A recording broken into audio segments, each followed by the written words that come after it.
Martinho Lutero é, sem dúvida, uma das figuras mais controversas da história do cristianismo. Amado por uns, odiado por outros, sua vida e obra são frequentemente distorcidas por narrativas que carecem de qualquer compromisso com a verdade histórica. Muitos já ouviram boatos de que Lutero teria feito um pacto com o diabo ou que sua reforma foi articulada por sociedades secretas como a maçonaria judaica. No entanto, essas alegações não se sustentam quando confrontadas com a documentação histórica e os estudos sérios sobre o reformador. A ideia de que Lutero teria feito um pacto demoníaco surge em grande parte de relatos distorcidos sobre suas experiências espirituais. Lutero, como muitos cristãos da época, descrevia intensas lutas internas que ele mesmo chamava de Anfechtungen, que eram momentos de profunda angústia espiritual. Atribuir essas experiências a um suposto pacto demoníaco é, no mínimo, um erro de interpretação e, no máximo, uma tentativa de demonizar sua figura. Quanto à maçonaria judaica, essa teoria simplesmente ignora o fato de que, no século XVI, a maçonaria especulativa ainda estava em seus estágios iniciais e não possuía a organização que teria nos séculos seguintes. Nós retrataremos toda a história da maçonaria e sua influência sobre a política no nosso curso de formação política Redescobrindo o Brasil. Além disso, Lutero manteve uma visão profundamente crítica em relação aos judeus. Além disso, a narrativa de que Lutero teria participado dessa organização maçônica judaica não se sustenta diante da visão profundamente crítica que Lutero tinha em relação aos judeus em sua fase final de vida. Entre suas muitas obras, há escritos que suscitam grande controvérsia, especialmente seus textos sobre os judeus, como Sobre os Judeus e Suas Mentiras, de 1543. Neste tratado, Lutero fez afirmações extremamente duras contra o povo judeu, chegando a sugerir medidas como a destruição de sinagogas e a proibição da prática religiosa judaica. Esse posicionamento contrasta fortemente com seus primeiros escritos sobre os judeus. No início de sua carreira reformadora, Lutero acreditava que, ao se libertarem das distorções doutrinárias da Igreja Romana, os judeus poderiam ser mais receptivos ao Evangelho.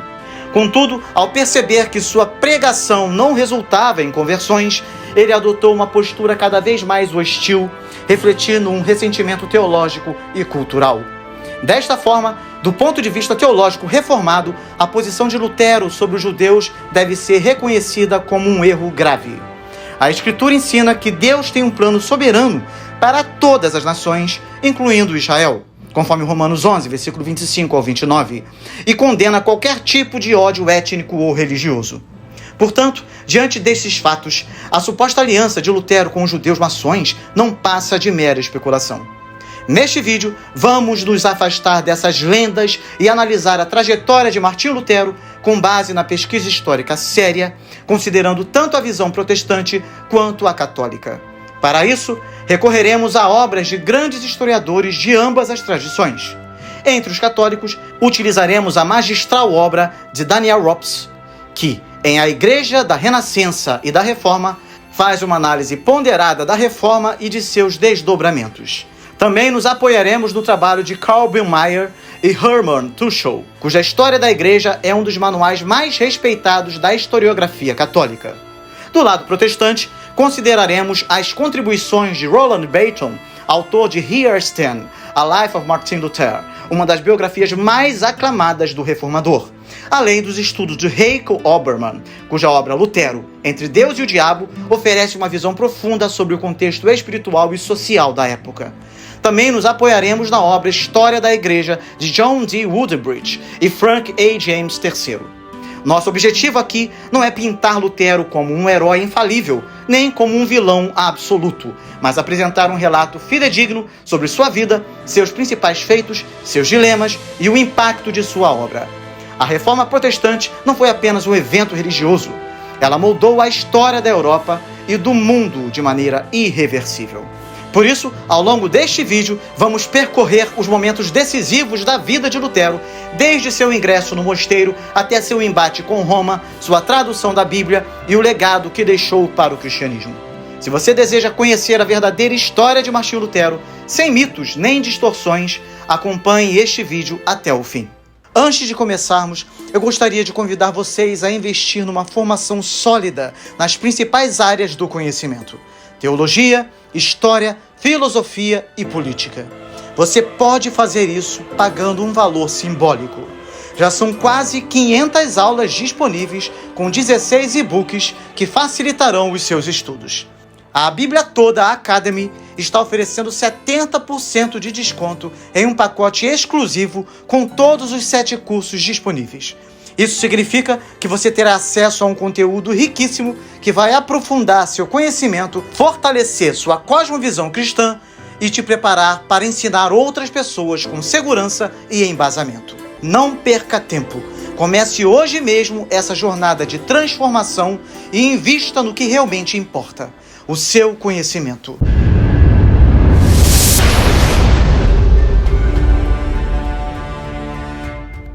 A Igreja Católica, há muito tempo necessitada de uma reforma interna, não conseguiu promovê-la a tempo. E o resultado foi uma ruptura devastadora no cristianismo ocidental no início do século XVI. Esse evento, conhecido como Reforma Protestante, muito mais do que uma simples tentativa de correção de erros e abusos, tornou-se uma revolução que desmantelou a unidade da Igreja no Ocidente. A Idade Média, que outrora era caracterizada pela harmonia entre fé e cultura, foi chegando ao fim, dando lugar a uma divisão profunda entre católicos e protestantes. O epicentro dessa transformação foi a Alemanha, uma região onde as tensões religiosas, políticas, sociais e culturais já estavam em ebulição. Martinho Lutero, ao desafiar a autoridade da Igreja, não apenas questionou práticas e doutrinas, mas inflamou um movimento que, em poucas décadas, arrancou vastos territórios do controle de Roma. Além da Alemanha, a reforma se espalhou rapidamente para a Dinamarca, os estados escandinavos e as terras bálticas. Na Suíça, nomes como Ulrico Zwinglio e João Calvino consolidaram novos núcleos reformistas em Zurique e Genebra. O calvinismo, por sua vez, demonstrou um extraordinário poder de expansão, alcançando boa parte da França, Inglaterra, Escócia, Países Baixos, além de regiões da Alemanha, Polônia, Hungria e Transilvânia. Até mesmo territórios ultramarinos foram impactados pela reforma. A perda de tantos povos germânicos representou um golpe na universalidade da Igreja Católica. No entanto, enquanto o protestantismo se fragmentava em diversas correntes e igrejas nacionais, a Igreja Católica iniciou um movimento de reação e renovação. Esse processo de restauração começou na Itália e na Espanha, refletindo-se no fortalecimento das ordens monásticas, na convocação do Concílio de Trento e na ação reformadora de papas dedicados à revitalização da fé católica. Além disso, as missões católicas se expandiram para novos continentes e tanto a ciência teológica quanto a arte sacra floresceram de maneira extraordinária. Na Alemanha, durante a segunda metade do século XVI, a Igreja Católica conseguiu conter a expansão protestante. No entanto, as guerras religiosas que se seguiram, como as guerras dos huguenotes na França, a luta nos Países Baixos contra o domínio espanhol e a Guerra dos 30 Anos na Alemanha, deixaram um rastro de destruição e exaustão, culminando até meados do século XVII na definição territorial das confissões religiosas. Apenas na Inglaterra, essa questão se resolveu mais tarde, em 1688. Ao final desse intenso período, o catolicismo conseguiu reafirmar sua unidade e força. O protestantismo, por outro lado, permaneceu fragmentado, dividido em diversas igrejas e comunidades com diferenças teológicas significativas. Essa multiplicidade de interpretações e subdivisões, infelizmente, tornou-se uma característica marcante do mundo protestante, contrastando com a estrutura consolidada que a Igreja Católica reconstruiu ao longo da Contra-Reforma. De qualquer forma, a unidade e força católica não necessariamente significam uma fidelidade às doutrinas bíblicas, como temos visto nesta série. Os escândalos, abusos e perseguições promovidas pela Igreja Católica exigiam mudanças urgentes. No entanto, é fato que o cenário atual, com novas igrejas surgindo diariamente, muitas com um corpo doutrinário completamente herético, é fruto deste cisma que acabou acontecendo na Igreja por ocasião da Reforma. Nesta série, temos visto todos os fatores que conduziram a história cristã até a Reforma Protestante. Há séculos havia um clamor por uma reforma que salvasse a própria fé cristã de uma destruição que, de outra forma, seria inevitável. Quando se fala de Martinho Lutero, uma das imagens mais difundidas é a de um monge determinado pregando suas 95 teses na porta da igreja do castelo de Wittenberg. Dizem que a cada golpe do martelo, ele desafiava a Igreja Católica, denunciando sua corrupção e proclamando sua independência de Roma. Mas essa visão romântica, tão popular, está longe de ser historicamente precisa. O dia 31 de outubro de 1517, de fato, marcaria o início de uma reviravolta que mudaria para sempre o Ocidente. No entanto, o ato de Lutero ao publicar suas teses não foi um gesto de rebeldia, mas sim de um filho devoto, zeloso por sua igreja. Ele queria debate, não revolta. Alguém, e os estudiosos ainda debatem quem exatamente, traduziu suas teses do latim para o alemão e as espalhou por toda a Alemanha. O povo, vendo em Lutero um defensor contra os abusos eclesiásticos, rapidamente o transformou em um herói nacional e assim a reforma começou. Mas quem era esse homem que, sem planejá-lo, iniciaria uma revolução? Sua origem já era, por si só, surpreendente. Num tempo em que poucos camponeses tinham acesso ao ensino superior, Lutero recebeu uma educação de excelência.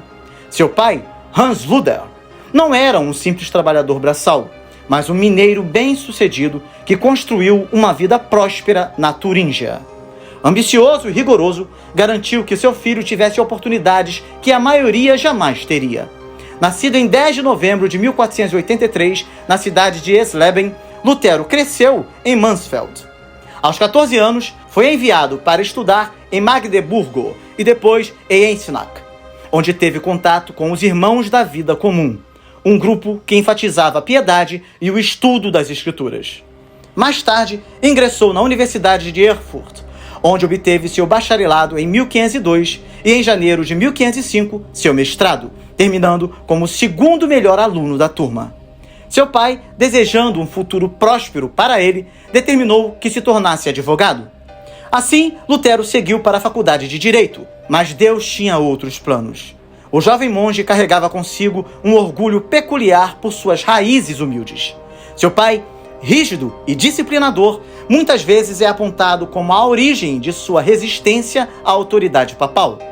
Contudo, historiadores como Philippe Melanchthon afirmam que Hans Luther era respeitado por todos e sua mãe era vista como um modelo de devoção cristã.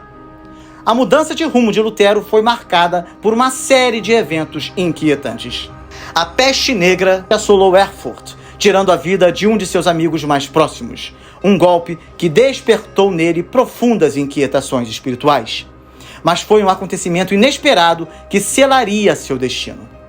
Certa vez, retornando de Mansfeld para Erfurt, Lutero foi surpreendido por uma tempestade violenta. Um raio caiu perigosamente perto dele e, em desespero, ele clamou a Santa Ana, prometendo tornar-se monge caso fosse poupado. Sobreviveu e manteve sua promessa. Em julho de 1505, ele ingressou no mosteiro dos eremitas agostinianos, uma das ordens religiosas mais rigorosas. Embora esse episódio pareça uma conversão repentina, é importante lembrar que Lutero vivia em um mundo medieval onde a santidade era muitas vezes associada ao afastamento do mundo secular. A crença dominante era que a única maneira segura de alcançar a salvação era através da vida monástica. Lutero, imerso nessa mentalidade, abraçou sua nova vocação. O que ele ainda não sabia é que essa decisão não apenas transformaria sua própria vida, mas mudaria para sempre o curso da história da cristandade. Martinho Lutero, já em sua maturidade, comentou que no primeiro ano de monastério, o diabo permanece silencioso. Parece plausível supor que durante seu noviciado, sua tempestade interior tenha amainado e ele tenha experimentado certa tranquilidade. Isso se confirma pelo fato de que, ao final do período de provação, ele foi autorizado a fazer seus votos solenes. Essa fase de testes tinha o propósito de permitir que o candidato examinasse a si mesmo e fosse avaliado por seus superiores. Se houvesse qualquer dúvida quanto à sua vocação, ele seria rejeitado. No entanto, Lutero foi aceito, o que indica que nem ele, nem seus companheiros viam qualquer indício de que não estivesse apto para a vida monástica. Seu dia a dia, como noviço, era preenchido por práticas religiosas destinadas a infundir paz em sua alma. As orações ocorriam 7 vezes ao dia. Após 8 horas de descanso, os monges eram despertados entre 1 e 2 da manhã pelo soar do sino do mosteiro. Ao primeiro chamado, levantavam-se rapidamente, faziam o sinal da cruz e vestiam suas túnicas brancas e o escapulário, sem os quais jamais podiam sair de suas celas. Ao segundo sino, dirigiam-se respeitosamente à igreja, aspergiam-se com água benta e ajoelhavam-se diante do altar maior, oferecendo uma prece de devoção ao Salvador do mundo. Em seguida, tomavam seus lugares no coro e davam início às matinas, que duravam cerca de 3/4 de hora. Cada um dos 7 períodos do dia era concluído com o cântico do Salve Regina. Salve, ó Rainha, Mãe de Misericórdia, nossa vida, nossa doçura e nossa esperança. A vós bradamos, os exilados filhos de Eva. A vós suspiramos, gemendo e chorando neste vale de lágrimas. Eia, pois, advogada nossa, esses vossos olhos misericordiosos a nós volvei. E depois desse desterro, mostrai-nos Jesus, bendito fruto do vosso ventre, ó clemente, ó piedosa, ó sempre Virgem Maria. Após o Ave Maria e o Pater Noster, os irmãos, em silêncio, saíam da igreja em pares. Assim, passavam-se os dias no mosteiro. Lutero acreditava estar trilhando o caminho dos santos. O dia de sua profissão foi motivo de grande júbilo, pois os irmãos o consideravam digno de continuar. Diante do prior, ele fez sua consagração e ouviu a prece solene. Senhor Jesus Cristo, que te dignaste vestir a nossa mortalidade, nós te rogamos, por tua imensurável bondade, que abençoes este hábito que os santos pais escolheram como símbolo de inocência e renúncia. Que este teu servo, Martinho Lutero, que agora toma este hábito, seja também revestido de tua imortalidade. Ó tu que vives e reinas com Deus Pai e o Espírito Santo, um só Deus por toda a eternidade. Amém. Assim Lutero fez seus votos solenes. Era um monge tão puro como uma criança recém-batizada. Ele entregou-se com confiança à vida monástica, vista pela igreja como o caminho mais seguro para a salvação. Sentia-se satisfeito em passar seus dias em oração, cânticos, meditação e austeridade disciplinada. Talvez tivesse seguido assim por toda a vida, não fosse por uma nova tempestade, desta vez no espírito. O estopim foi a celebração de sua primeira missa. Escolhido por seu superior para o sacerdócio, Lutero deu início à sua função com essa cerimônia inaugural. O evento era sempre uma grande provação, pois a missa era o ápice dos meios de graça da igreja. No altar, pão e vinho tornavam-se o corpo e o sangue de Deus, e o sacrifício do Calvário era reencenado. O sacerdote que realizava essa transformação exercia um poder e um privilégio que nem mesmo os anjos possuíam. A diferença entre o clero e os leigos baseava-se justamente nesse mistério, e a própria supremacia da igreja sobre o Estado estava alicerçada nesse princípio, pois que rei ou imperador poderia conceder aos homens algo comparável ao que o mais humilde ministro realizava no altar? Era compreensível que um jovem sacerdote tremesse diante de tal responsabilidade. Mas ao longo dos séculos, a experiência acumulada pela igreja havia previsto todos os temores e prescrito salvaguardas. A preocupação com os ritos não deveria ser excessiva. As vestes deviam estar corretas, a recitação precisa, em tom baixo e sem gaguejar. O estado da alma do sacerdote também devia estar em ordem. Antes de se aproximar do altar, era essencial que tivesse confessado todos os seus pecados e recebido a absolvição. Lutero sabia que um erro na vestimenta era considerado mais grave que os 7 pecados capitais. Entretanto, os manuais garantiam que nenhuma falha era fatal. pois a eficácia do sacramento dependia unicamente da intenção correta do celebrante. Ainda que lembrasse durante a missa de algum pecado mortal não confessado, deveria seguir adiante, pois a absolvição viria depois. Se a ansiedade o impedisse de prosseguir, um sacerdote mais velho estaria ao seu lado para ajudá-lo. Não havia razão para supor que Lutero tivesse um medo incomum ao se aproximar de sua primeira missa. O adiamento do evento por um mês não se deu por hesitação, mas sim porque ele queria a presença de seu pai. Hans Luther, que outrora se opusera à entrada do filho no mosteiro, agora parecia ter superado seu ressentimento. Como outros pais, desejava fazer do evento um dia festivo. Chegou ao mosteiro com 20 cavaleiros e fez uma generosa contribuição. O dia começou com o soar dos sinos e o cântico do salmo: Cantai ao Senhor um cântico novo. Lutero tomou seu lugar diante do altar e começou a recitar as palavras iniciais da missa até chegar à frase: Oferecemos a ti, o Deus vivo, verdadeiro e eterno. Mais tarde, ele relatou: Ao pronunciar essas palavras, fui tomado por um pavor absoluto. Pensei comigo mesmo: com que língua poderei dirigir-me a tal majestade, se até mesmo os homens tremem diante de um príncipe terreno? Quem sou eu para erguer meus olhos ou estender minhas mãos ao Deus eterno e verdadeiro? Os anjos o cercam, a sua ordem a terra treme. E eu, um mísero pigmeu, ouso dizer: quero isso, peço aquilo?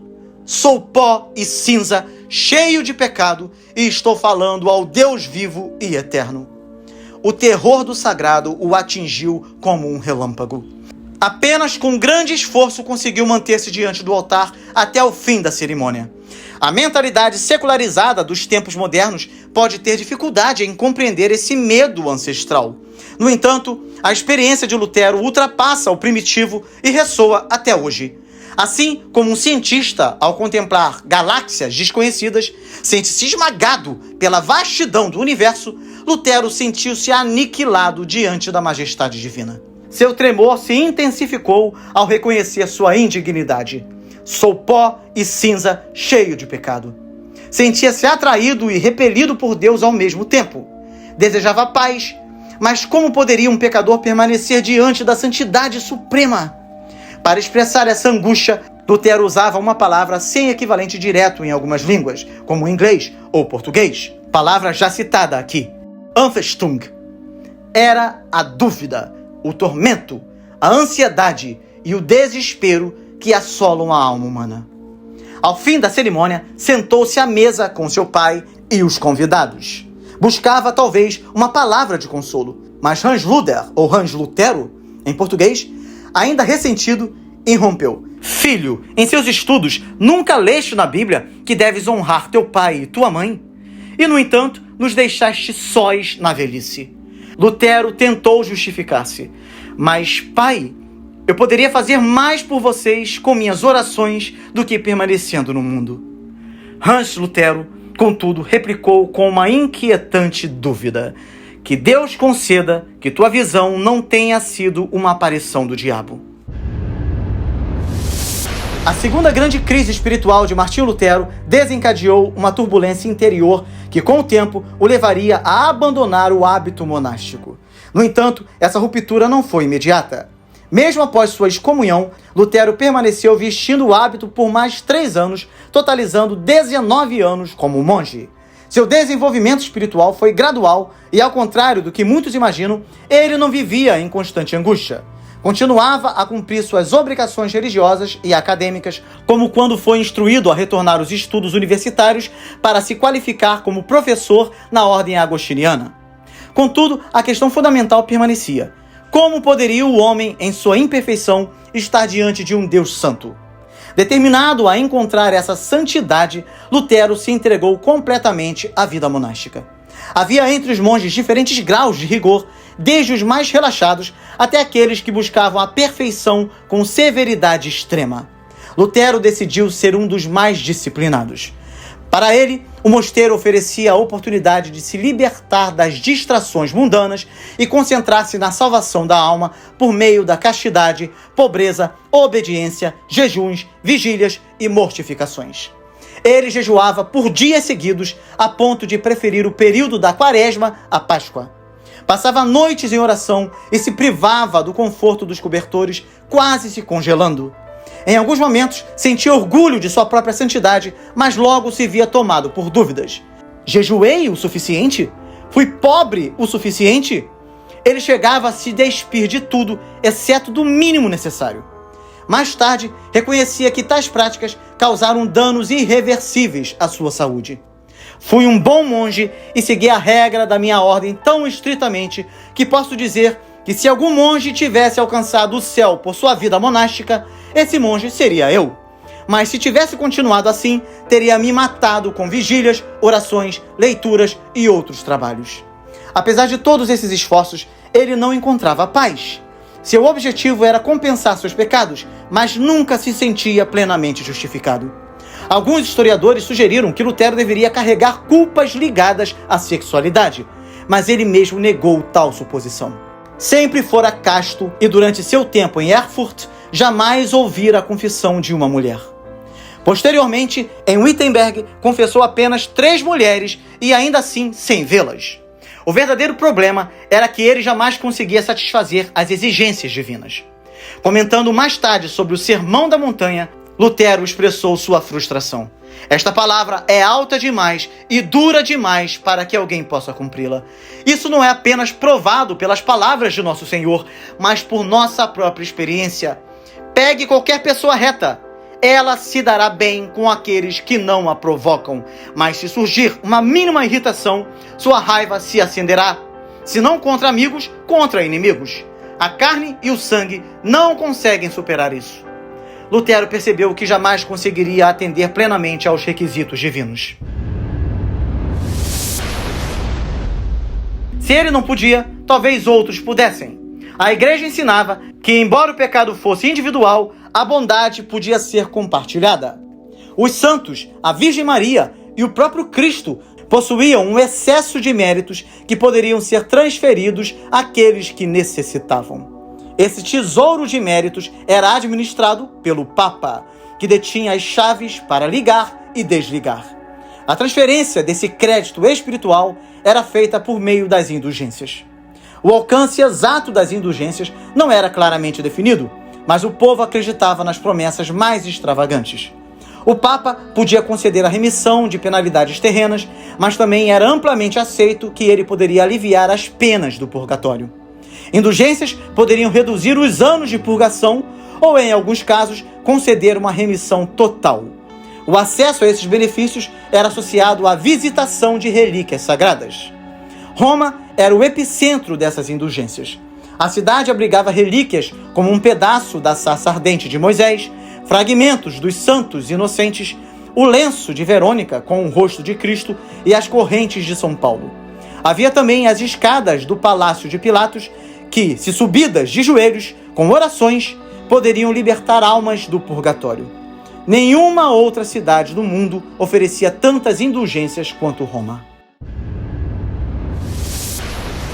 Quando surgiu a oportunidade de visitar a Cidade Eterna, Lutero se sentiu privilegiado. Em 1510, foi escolhido para representar seu convento em uma disputa da ordem agostiniana que deveria ser resolvida pelo Papa. Para Lutero, a viagem não era apenas uma missão burocrática, mas uma peregrinação espiritual. Chegando a Roma, ele não se interessou pela arte renascentista, nem pelas ruínas antigas. Seu coração estava voltado para os locais santos.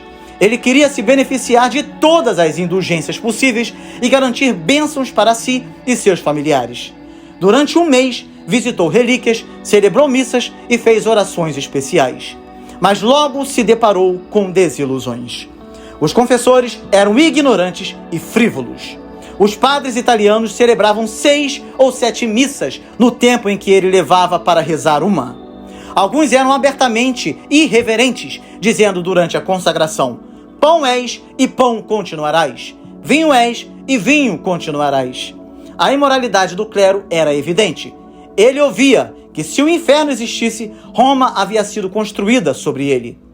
Para um homem que buscava sinceramente a justificação diante de Deus, essa experiência foi devastadora. Lutero voltaria de Roma não com uma fé fortalecida, mas com um coração pesado e muitas perguntas.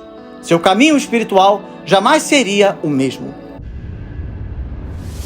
No tempo em que esteve no claustro, Lutero teve a felicidade de ficar sob a tutela de Johann von Staupitz, que teve uma influência paterna sobre Lutero, que mais tarde chegou a dizer que Staupitz foi a primeira pessoa a abrir seus olhos para o Evangelho. Foi Staupitz que reconheceu as habilidades acadêmicas de Lutero, providenciando que ele fosse nomeado professor da nova Universidade de Wittenberg. Assim, depois de receber seu doutorado em 1512, Lutero sucedeu Staupitz como professor das Escrituras na Universidade de Wittenberg. Lutero, além de ser um jovem professor que palestrava sobre os livros da Bíblia, também era um pastor e pregava 3 vezes por semana em sua paróquia. A grande descoberta de Martinho Lutero sobre a justificação somente pela fé, sola fide, não foi um momento isolado, mas um processo gradual. Os estudiosos divergem sobre o instante exato em que essa doutrina tomou forma em sua mente, mas fica evidente que já nos anos de suas palestras sobre os Salmos, entre 1513 e 1515, e Romanos, entre 1515 e 1516, ele começava a repensar a maneira como um pecador recebe o perdão de Deus. Nos primeiros anos de sua jornada teológica, Lutero ainda conciliava elementos da tradição medieval com novas perspectivas radicais. Foi somente após um aprofundamento intenso no estudo das Escrituras, influenciado pela teologia de Agostinho, que ele chegou a uma compreensão mais refinada da justificação pela fé. Esse processo de amadurecimento se intensificou à medida que ele lecionava sobre a Bíblia e reformulava sua compreensão sobre a justiça divina. Inicialmente, Lutero via a justiça de Deus como um padrão ao qual os homens deveriam se conformar por seus próprios esforços. No entanto, ao aprofundar-se no estudo bíblico, ele concluiu que esse ideal era inalcançável sem a graça divina. Foi em Romanos 1, versículo 17, porque nele se descobre a justiça de Deus de fé em fé, como está escrito, mas o justo viverá pela fé, que Lutero encontrou o alívio para suas angústias espirituais. Ele percebeu que a justiça mencionada nesse versículo não se referia a um atributo de Deus, mas a sua ação de justificar pecadores por meio da fé em Cristo. As palestras de Lutero sobre Romanos foram fundamentais para cristalizar conceitos que se tornariam centrais na Reforma, como a justiça imputada de Cristo, a justificação somente pela fé e a ideia de que somos simultaneamente pecadores e justificados. Simul justus et peccator. No entanto, sua compreensão não surgiu de imediato como uma doutrina plenamente estruturada. Levou tempo para que suas novas convicções permeassem todo o seu sistema teológico. Lutero rejeitou a ideia de obras meritórias em 1513 e 1515, e em 1515, ao lecionar sobre Romanos, reconheceu o caráter gracioso da justiça de Deus. Contudo, seu entendimento da justificação ainda passou por transformações. Nos primeiros anos da Reforma, antes de 1535, ele não fazia uma distinção tão clara entre justificação e santificação, considerando ambas como presentes divinos recebidos pela fé. Geoffrey Brumley destaca que nesse período Lutero usava a palavra justificação para descrever tanto a santificação quanto a justificação propriamente dita. A partir de 1530, Lutero passou a enfatizar mais fortemente a distinção entre justificação e santificação, algo que se tornou evidente em seu comentário sobre Gálatas, em 1535. Essa mudança foi influenciada por Philip Melanchthon, que ajudou a moldar a linguagem da justificação em termos jurídicos. Inicialmente, Lutero usava figuras como matrimônio e a cura médica para ilustrar a justificação, mas Melanchthon o levou a adotar uma abordagem forense, enfatizando a imputação da justiça de Cristo ao crente. Isso se refletiu na Apologia de 1530 e, posteriormente, na Fórmula de Concórdia de 1577, que consolidou essa doutrina no luteranismo. Ao analisar a história, fica claro que o desenvolvimento da doutrina da justificação protestante ocorreu em meio a um período de intensa transição teológica. Lutero deu o primeiro passo, mas suas descobertas levaram décadas para serem refinadas pelos teólogos reformados.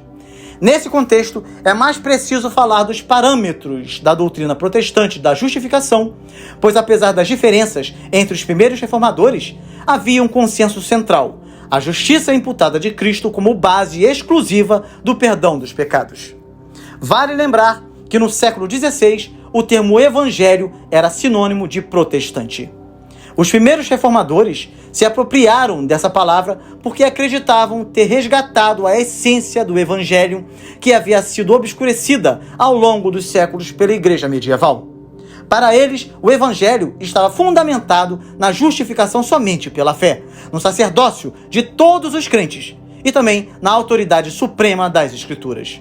Embora Lutero tivesse algumas diferenças com outros reformadores, como Martin Bucer, João Calvino, Heinrich Bullinger, Pedro Marty Vermigli, Johannes Oeco Lampadius e Eurico Zwinglio, todos concordavam em um ponto essencial. A justificação era fundamentada exclusivamente na justiça imputada de Cristo. Esse foi o grande divisor de águas entre os protestantes e a Igreja de Roma, moldando não apenas a teologia da Reforma, mas todo o curso da história cristã. Para os olhos modernos, pode parecer estranho que um simples documento com o selo papal tenha desencadeado uma tempestade no século XVI. No entanto, a venda de indulgências foi um catalisador de um dos eventos mais marcantes da história, a Reforma Protestante.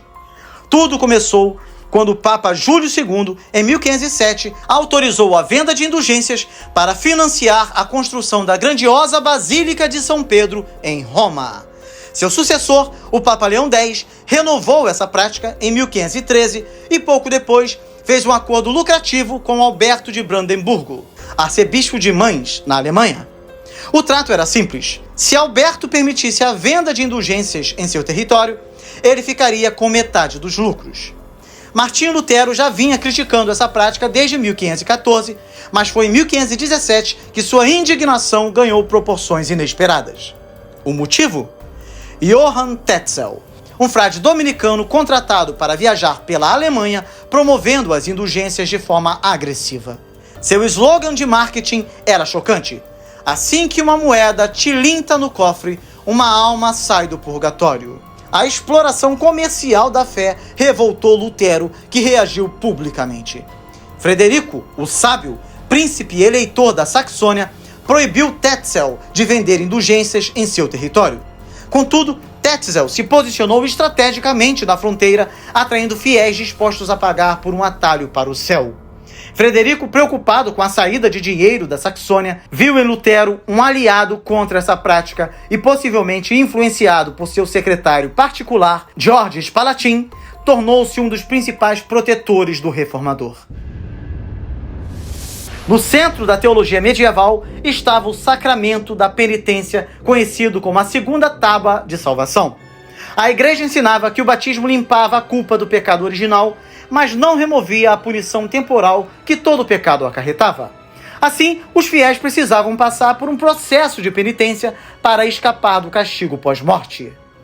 O Quarto Concílio de Latrão, em 1214, estabeleceu 3 requisitos para a penitência: a contrição, que era o arrependimento sincero pelo pecado cometido; a confissão, que é a admissão dos pecados a um sacerdote, conforme 1 João 1, versículo 9, e a satisfação, um ato de compensação, como orações, jejuns, esmolas ou peregrinações. Somente após cumprir esses requisitos, o sacerdote poderia conceder a absolvição. Caso contrário, a alma do pecador sofreria no purgatório, um local descrito como um fogo purificador, onde se queimavam os pecados remanescentes. A crença generalizada no purgatório dava ao clero um imenso poder sobre os fiéis que dependiam da igreja para garantir sua salvação. Já falamos detalhadamente sobre isso na ocasião em que tratamos da teologia católica defendida nesse período. Mas como a igreja justificava o perdão concedido pelas indulgências? A resposta estava no chamado tesouro da igreja, um reservatório espiritual repleto de méritos acumulados, como já foi dito aqui. Segundo essa doutrina, os méritos de Cristo na cruz e as boas obras dos santos, especialmente da Virgem Maria, estavam à disposição do Papa. Apenas ele possuía a chave para distribuir esses méritos como bem entendesse. No século XV, o Papa Sisto IV decretou que as indulgências não beneficiavam apenas os vivos, mas também os mortos no purgatório. Isso tocou profundamente o coração dos fiéis. Agora, além de reduzir sua própria punição, eles podiam comprar alívio para os entes queridos que já haviam falecido. Essa promessa emocionalmente poderosa impulsionou ainda mais a venda das indulgências. Na época de Lutero, essa doutrina ainda era relativamente recente, mas o sistema religioso já apresentava sinais de decadência. Muitos clérigos viviam de forma imoral, mantendo amantes e concubinas, apesar do voto de celibato. A corrupção era generalizada. Como afirmou um historiador moderno, no século XVI não havia um homem inteligente na Europa que não soubesse que uma reforma estava às portas. E foi exatamente isso que aconteceu. Martinho Lutero ficou profundamente indignado ao ver o povo sendo persuadido a cruzar a fronteira do Ducado da Saxônia apenas para ter seu dinheiro arrancado por meio da venda de indulgências. A abordagem agressiva de Johann Tetzel, com sua pregação manipuladora, chocou Lutero, que se revoltou tanto com o abuso espiritual quanto com a exploração econômica envolvida. Seu desprezo por essa prática fica evidente em suas 95 teses, onde menciona dinheiro e riquezas em pelo menos 9 ocasiões, denunciando a maneira como seus conterrâneos de Wittenberg eram explorados. O ressentimento alemão contra Roma não era novidade. Há tempos os alemães se incomodavam com um fluxo constante de dinheiro enviado à Itália para sustentar o luxo dos cardeais e outros clérigos. Assim, a reforma protestante não se limitou a uma questão doutrinária, mas envolveu também um forte componente econômico e social, tornando-se um movimento mais amplo do que apenas a pregação do evangelho. Perturbado pelas práticas de Tetzel, Lutero decidiu agir. Redigiu 95 teses para serem debatidas entre os teólogos da Universidade de Wittenberg. A porta da igreja servia como mural de avisos acadêmicos, tornando-se o local ideal para divulgar a discussão. Seguindo o protocolo eclesiástico, Lutero enviou uma cópia ao arcebispo Alberto. No entanto, algo inesperado aconteceu. Alguém, possivelmente ligado à corte do próprio Alberto, percebeu a importância das teses, traduziu-as para o alemão e começou a distribuí-las por toda a Alemanha. Rapidamente, Lutero passou a ser visto como um defensor do povo alemão contra a opressão de Roma. Enquanto isso, o arcebispo Alberto era retratado como um colaborador dos interesses estrangeiros. No final de 1517 e início de 1518, uma onda de apoio a Lutero tomou conta da Alemanha. Gravuras o representavam como um novo Hércules alemão, pronto para enfrentar os abusos do sistema religioso. Mas apesar de sua coragem, as 95 teses não eram uma rejeição à doutrina católica tradicional. Lutero não pretendia romper com a igreja, mas sim corrigir o que via como distorções dos ensinamentos cristãos. Ele não negava a autoridade papal, o sacramento da penitência ou o conceito de indulgências em si. Seu alvo era a exploração financeira dos fiéis. Contudo, o papado interpretou as teses como um desafio direto a Roma. A resposta oficial veio em 1518 através de Silvestro Masolini, conhecido como Prierias Silvester, que publicou um texto intitulado Diálogo sobre o Poder do Papa. Segundo ele, por trás da crítica de Lutero às indulgências havia uma contestação mais profunda, a própria autoridade do Papa. Dentro da própria Universidade de Wittenberg, as teses causaram controvérsia. O Dr. Jeremy Schurf, professor de lei canônica, advertiu Lutero: "Você quer escrever contra o Papa? Isso não será tolerado." O imperador Maximiliano reforçou essa percepção ao escrever ao Papa Leão X em 5 de agosto de 1518, afirmando que as 95 teses ignoravam a autoridade papal e pareciam ser injuriosas e heréticas. O próprio Tetzel, sentindo-se atacado, retrucou que a posição de Lutero era uma afronta direta ao Papa. Para ele, a venda de indulgências tinha sido autorizada pelo pontífice e, portanto, qualquer questionamento era um desafio à própria autoridade papal. O que começou com um debate sobre abusos, logo se transformou em um questionamento profundo sobre o poder de Roma. Assim, em 31 de outubro de 1517, ao fixar suas 95 teses na porta da igreja de Wittenberg, Lutero semeou as primeiras sementes de uma revolução que mudaria para sempre a história da cristandade. Em abril de 1518, um evento crucial marcou o início de uma transformação teológica. Lutero, um dos ermitãos agostinianos da época, foi enviado para representar sua ordem no encontro trienal dos eremitas em Hildenberg. Nesse evento, ele teve a oportunidade de apresentar suas ideias e posicionamentos em um debate tradicional. Foi ali que Lutero propôs 40 teses e um de seus alunos, Leonhard Bayer, defendeu essas ideias em Wittenberg. Ao contrário do que se poderia esperar, o debate não focou nas controvérsias sobre as indulgências, que haviam sido um dos principais pontos de tensão em sua vida até então. Em vez disso, Lutero estava mais interessado em discutir questões teológicas profundas que sustentavam suas convicções, como o pecado original, o livre-arbítrio, a distinção entre a lei e o evangelho e, sobretudo, a graça divina. 2 aspectos fundamentais emergem das 40 teses propostas por Lutero. Primeiro, fica claro que Lutero adotara uma interpretação profundamente agostiniana de Paulo. Ele constantemente citava Agostinho e Paulo como fontes de sua teologia, o que se refletia em sua compreensão do pecado original. Lutero afirmava que o livre-arbítrio, após a queda, existia apenas nominalmente. Em sua tese 13, ele afirmava: o livre-arbítrio, depois da queda, existe apenas em nome, e toda vez que ele faz o que quer, ele comete um pecado mortal. Essa visão rigorosa do pecado e do livre-arbítrio foi uma das pedras angulares da obra A Escravidão da Vontade, escrita em 1525. As ideias de Agostinho, particularmente suas críticas ao pelagianismo, não apenas influenciaram Lutero, mas se tornaram a base espiritual de sua teologia.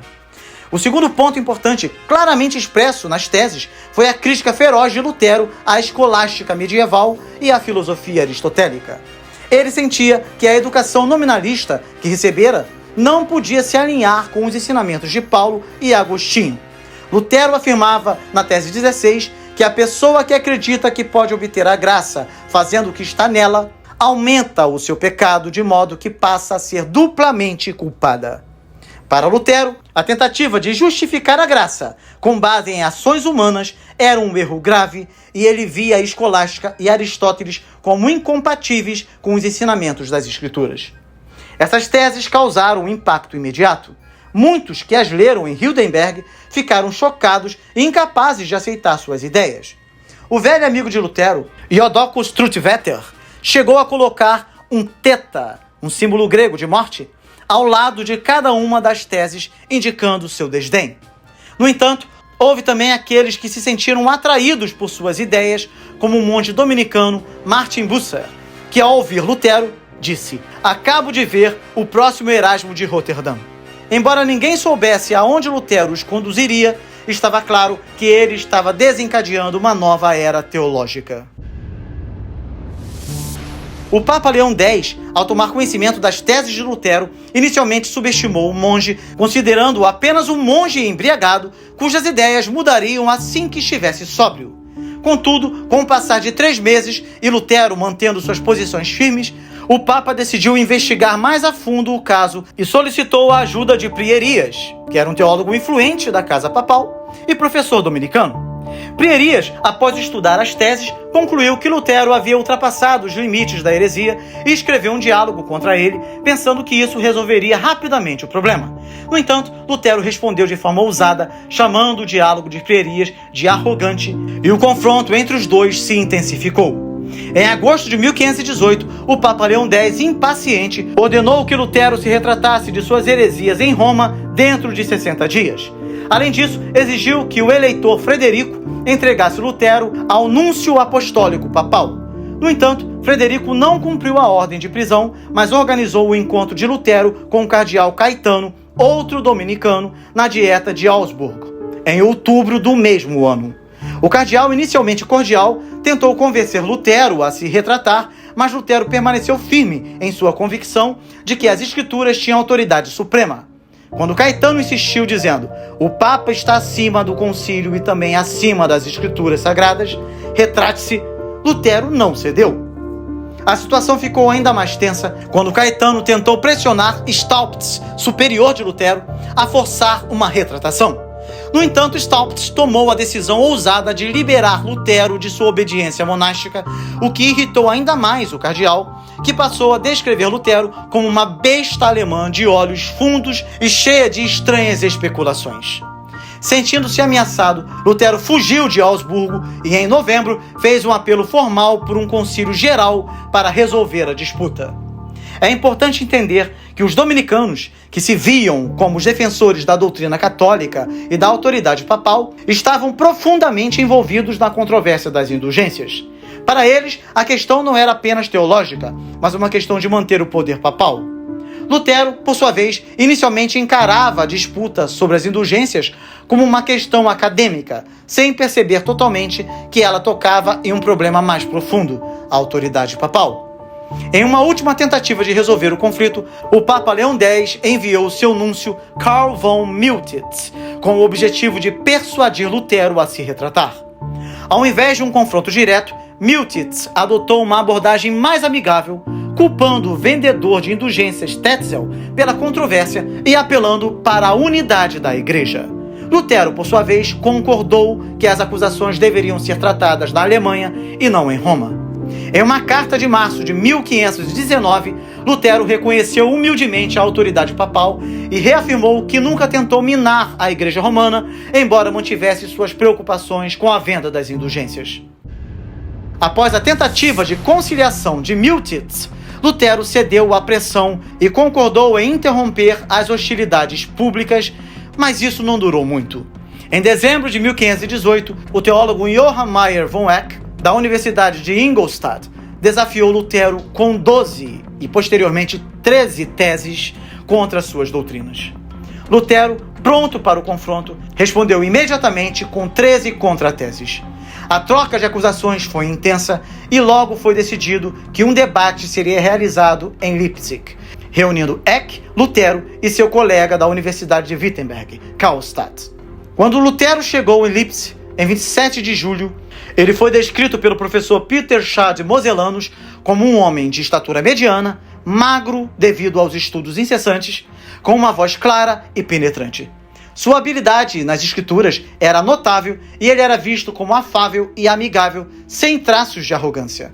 No entanto, o debate que se seguiu foi explosivo.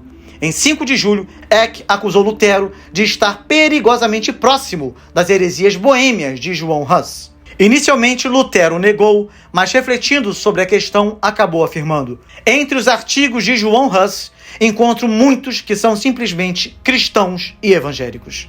Para o duque Jorge da Saxônia, isso significava simpatizar com o diabo. Enfurecido, o duque exclamou: a peste chegou até nós. Quanto mais Lutero era desafiado, mais ele se mostrava firme em suas posições. Em 7 de julho, ele fez uma declaração ousada: os concílios da Igreja poderiam errar. Isso foi demonstrado em diversas ocasiões ao longo da história cristã. No entanto, isso foi a gota d'água para Eck, que declarou a crença de Lutero como uma heresia clara. Se você acredita que um concílio legalmente convocado errou e pode errar, então para mim você é como um gentio e um publicano. Eu não preciso dar maiores explicações sobre o que é um herético. Ao final do debate, o duque Jorge proclamou Eck como vencedor e as faculdades de teologia de Colônia e Lovaina se uniram para condenar Lutero como herético. No entanto, nem todos concordaram com essa decisão. O vereador Lázaro Spengler, de Nuremberg, assim como os humanistas Willibald Pirkheimer e Johannes Oecolampadius, tomaram partido de Lutero. Na verdade, Leipzig se tornou o ponto de inflexão de Lutero, o momento em que ele não mais hesitou em afirmar suas convicções, mesmo diante da oposição feroz. Esse evento não apenas consolidou as ideias de Lutero, mas também marcou um antes e um depois em sua jornada, com o debate sendo, sem dúvida, um marco significativo na Reforma Protestante. Durante o agitado debate em Leipzig, uma grande notícia chegou aos combatentes. Em 28 de junho de 1519, Carlos V foi eleito novo imperador do Sacro Império Romano, que englobava o território da atual Alemanha. Sua ascensão ao poder aconteceu após a morte do imperador Maximiliano em 12 de janeiro, um evento que gerou uma série de disputas políticas. Carlos, neto de Maximiliano, era o favorito, especialmente porque o avô havia defendido a sucessão de Carlos, garantindo o domínio da dinastia Habsburgo sobre o império. Roma, porém, não via com bons olhos a eleição de Carlos. O novo imperador representava uma ameaça ao poder da Igreja Católica, que já tinha um controle vasto, e sua eleição significaria a ampliação desse domínio. Carlos já era rei da Espanha, da Holanda e de Nápoles, duque de Borgonha e, junto com seu irmão Fernando, herdeiro da Áustria. Além disso, seu império se estendia para o Novo Mundo das Américas. Para a Igreja, um rival tão poderoso era inaceitável. Inicialmente, o papado alinhou-se com Francisco I da França, apoiando sua candidatura, pois assim como a Igreja, Francisco temia o aumento do poder de Carlos, especialmente porque isso significaria que a França ficaria cercada por territórios controlados pelos Habsburgo. Contudo, à medida que o verão se aproximava e as manobras políticas se intensificavam, ficou claro que Francisco não tinha a influência nem os recursos financeiros necessários para garantir sua eleição. Nesse contexto, o papado passou a apoiar Frederico, o Sábio, como uma alternativa. Embora Frederico não fosse muito ambicioso quanto ao título de imperador, o cortejo papal em sua direção trouxe um benefício inesperado para Lutero. O papado percebeu que perseguir abertamente o teólogo favorito de Frederico poderia ser arriscado, dando ao movimento reformista um tempo precioso para se desenvolver e ganhar força. Esse período de manobras políticas, marcado por alianças temporárias e interesses conflitantes, não apenas mudou o curso das eleições imperiais, mas também contribuiu para a proteção e crescimento do movimento de Lutero, que, sem saber, ganhava uma janela de oportunidade crucial para a sua reforma. O caminho da reforma protestante foi marcado por momentos inesperados e tensões políticas intensas. A ascensão de Carlos, o novo Sacro Imperador Romano, trouxe complicações imprevistas. Francisco, o rival, se tornou uma ameaça constante, envolvendo Carlos em uma série de guerras, as chamadas Guerras Italianas, durante os últimos anos de Lutero. Paralelamente, o Império enfrentava o perigo crescente dos turcos otomanos sob o comando de Suleiman, o Magnífico. Essas batalhas, em duas frentes, desviavam a atenção do imperador de questões internas, como as reformas urgentes que Lutero estava propondo. Em 1520, Lutero deu um passo decisivo em sua rebeldia contra Roma. Ele publicou vários livros que formalizaram o seu rompimento com a Igreja Católica. O primeiro, a respeito do papado em Roma, atacou a autoridade papal, argumentando que a verdadeira igreja não era identificada com Roma, mas com a pessoa que ouvia a palavra de Deus. Lutero estava convencido de que a Igreja Romana, longe de ser uma instituição santa, estava infiltrada pelo espírito do anticristo, personificado na infalibilidade papal, que ele considerava como a expressão máxima da heresia. Em A Nobreza Cristã da Nação Alemã, Lutero convocou os nobres alemães a assumirem a liderança da reforma, já que a igreja parecia incapaz de se auto-reformar. Ele denunciou as 3 muralhas que Roma havia construído para proteger seu poder. A alegação de que a hierarquia eclesiástica era espiritualmente superior aos leigos, que o Papa era o único intérprete legítimo das Escrituras e que somente o Papa tinha o direito de convocar concílios. Lutero destruiu essas defesas, defendendo a igualdade espiritual de todos os cristãos e o direito dos leigos de interpretar a Bíblia.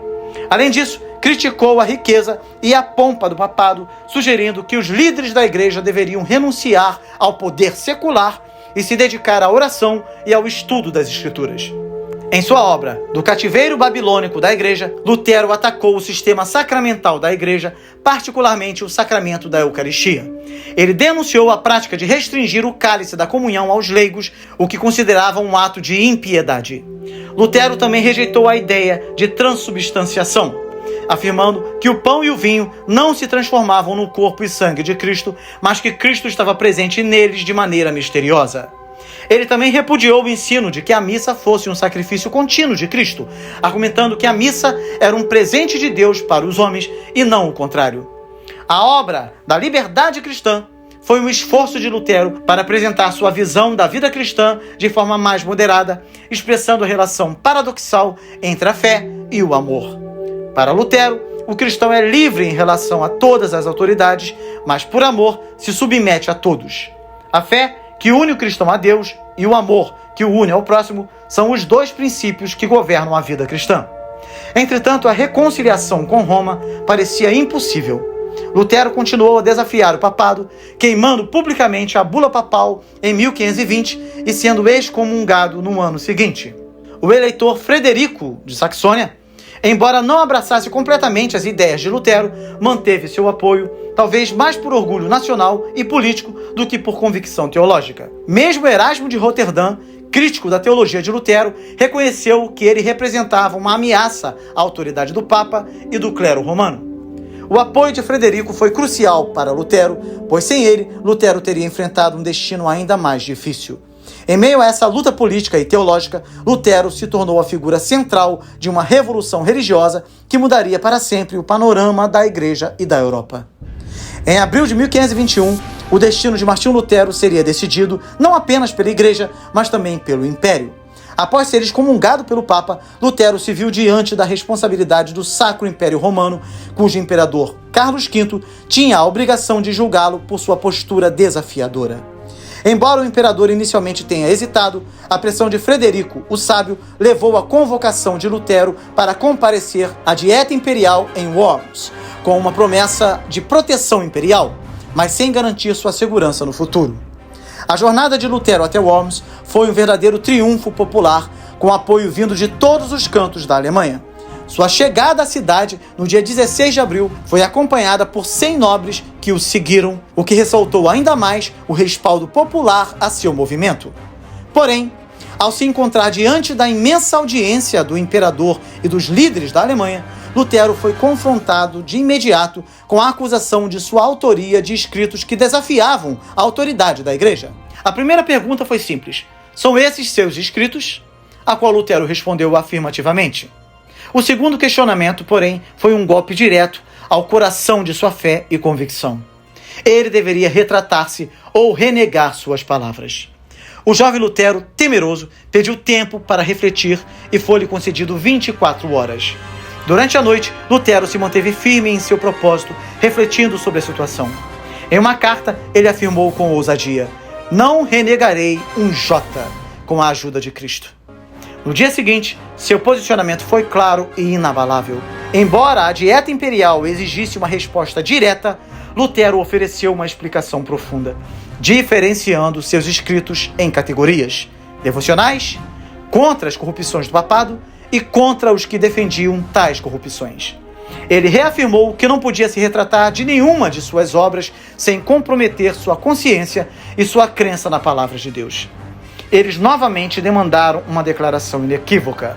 Lutero então deu sua famosa resposta em latim: "Portanto, a menos que eu seja convencido pelo testemunho das Escrituras ou pelo mais claro raciocínio, a menos que eu seja persuadido por meio das passagens que citei, a menos que assim submetam minha consciência pela palavra de Deus, não posso retratar-me e não me retratarei, pois é perigoso a um cristão falar contra a consciência." Então, relata-se que ele concluiu com as seguintes palavras em alemão: "Aqui permaneço, não posso fazer outra coisa. Deus queira ajudar-me. Amém." Este ato de coragem ecoou no salão e nas ruas, onde aclamava-se sua posição. O imperador Carlos V, embora ainda jovem e influenciado por pressões políticas, permitiu que Lutero saísse da audiência entre os gritos dos soldados espanhóis que bradavam: "As chamas! As chamas!" O apoio popular a Lutero se fazia cada vez mais evidente e a ameaça de uma revolta camponesa, liderada por nobres e soldados, pairava sobre a Dieta. Diante dessa situação, várias propostas de reconciliação foram feitas a Lutero, mas todas foram rejeitadas firmemente. Ele manteve-se resoluto, não cedendo à pressão do Império e da Igreja. Quando finalmente foi liberado de Worms, a sentença do imperador foi implacável. Lutero seria considerado um criminoso, um herege e um fora da lei, com sua excomunhão confirmada e seus escritos proibidos. Lutero ficou surpreso ao sair vivo de Worms. Ele sabia muito bem que John Huss também havia recebido a mesma promessa imperial de salvo-conduto. Porém, acabou sendo queimado na fogueira durante o Concílio de Constança, em 1415, conforme já vimos nessa série. Portanto, sua situação era muito perigosa, e quando ele partiu em 26 de abril, uma atmosfera de terror pairava no ar. No entanto, o destino de Lutero não estava selado. Sua saída de Worms, aparentemente marcada pela tragédia, foi, na verdade, parte de um plano elaborado por Frederico, o Sábio, para garantir sua segurança. Lutero foi raptado por soldados e levado secretamente para o castelo de Wartburg, onde permaneceria oculto, protegido pela ousadia de Frederico. Esse ato não apenas salvou a vida de Lutero, mas também o movimento reformista, permitindo que a reforma continuasse a se espalhar e florescer. O episódio em Worms não foi apenas uma confrontação entre um homem e um império, mas um momento decisivo na história do cristianismo, no qual Lutero desafiou o poder e a autoridade em nome da liberdade da consciência e da palavra de Deus. Após ser raptado pelos soldados do eleitor Frederico, Lutero encontrou refúgio no castelo de Wartburg, onde se prepararia para uma das ações mais significativas da Reforma, a tradução do Novo Testamento para o alemão. Carregando consigo uma de suas mais preciosas posses, o Novo Testamento em grego, Lutero sabia que sua missão ali seria mais do que sobreviver. Seria dar o primeiro grande passo para a formação de uma nova igreja, livre das corrupções de Roma. Durante quase um ano, de maio de 1521 a março de 1522, Lutero esteve isolado, sem o luxo de uma vida comum. Usando um disfarce simples, uma longa barba e cabelo que escondiam sua identidade de clérigo, ele passou a viver sob o nome de Junker George, um soldado comum. Mas seus vizinhos em Wartburg logo perceberam que ele não era um soldado qualquer. Sua devoção à Bíblia era incomum e ele passava longas horas lendo e escrevendo, muitas vezes sozinho, sem se misturar à comunidade. Esse período de aparente calmaria se transformou em um dos mais produtivos de sua vida. Lutero não apenas escreveu diversos artigos e cartas para seus amigos e colegas, como também se dedicou a temas polêmicos e doutrinários. Ele produziu comentários sobre a Magnificat e os Salmos, defendendo sua doutrina da justificação e escrevendo sermões e panfletos contra seus adversários, como Jerônimo Emser, a quem ele sarcasticamente chamou de a Cabra de Leipzig. Mas sua obra mais marcante durante esse tempo seria a tradução do Novo Testamento. Em apenas 3 meses, Lutero completou sua tradução do Novo Testamento, que se destacava por sua fidelidade ao texto grego original, ao contrário das traduções anteriores que se baseavam na Vulgata Latina. Sua abordagem ao traduzir o texto foi ousada e prática, buscando uma linguagem simples, acessível e fluida. Lutero queria que qualquer pessoa, desde a mãe em sua casa até a criança nas ruas, pudesse compreender a mensagem bíblica. Ele acreditava que uma boa tradução deveria falar a língua do povo e ser clara para todos. A tradução de Lutero se baseou principalmente na edição crítica do Novo Testamento de Erasmo, de 1519. Quando completou seu trabalho, ele levou a tradução para seu amigo, o erudito Philippe Melanchthon, que ofereceu alguns ajustes. Mas, mais do que uma tradução acadêmica, o trabalho de Lutero foi profundamente influenciado por sua teologia. Sua famosa adição da palavra somente, em Romanos 3, versículo 28, justificados somente pela fé, foi alvo de críticas, mas Lutero defendeu sua escolha, afirmando que era essa a verdadeira intenção de Paulo.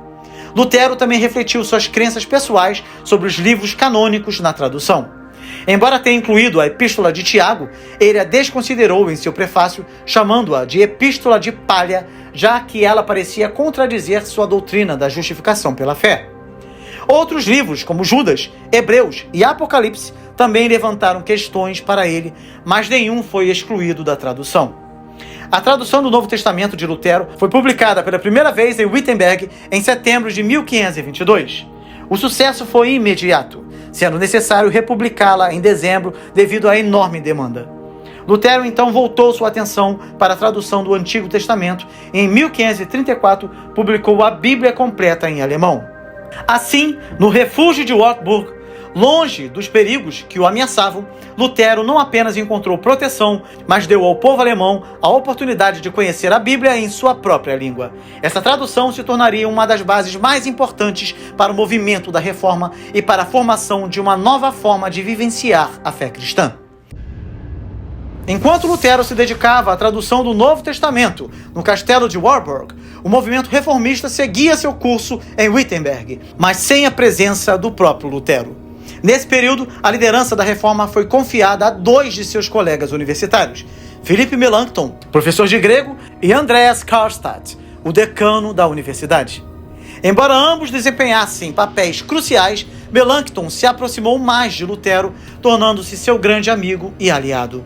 Melanchthon, que logo se encantou com as ideias de Lutero, tornou-se seu amigo mais próximo a partir de 1518.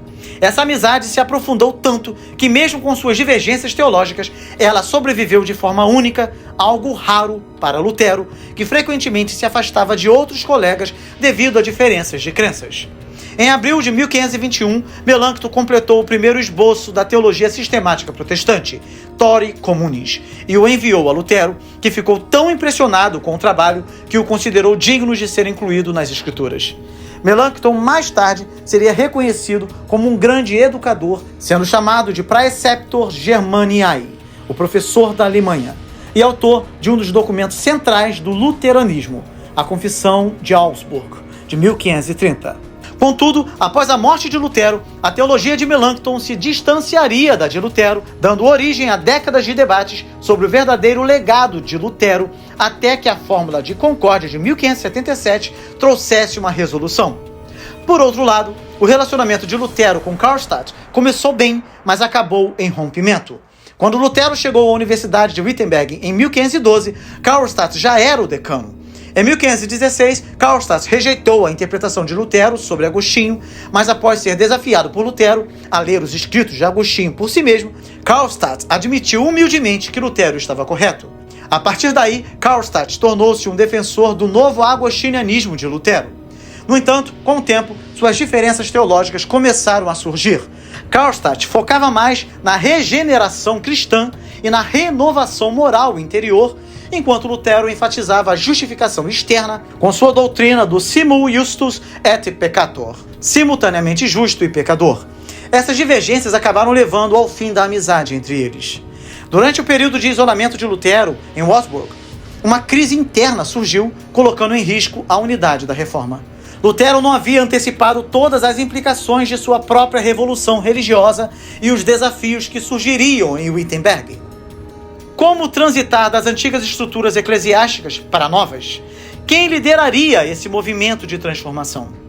Além de Melanchthon e Karlstadt, outros também tinham interesses no progresso da reforma, como o príncipe Frederico e o conselho municipal de Wittenberg. O povo da cidade também estava ansioso por mudanças, mas a questão permanecia: quem tomaria a liderança do movimento? Esses dilemas e conflitos internos ajudaram a moldar o curso da reforma, demonstrando que, apesar do brilhantismo teológico de Lutero, o movimento precisava mais do que uma figura central.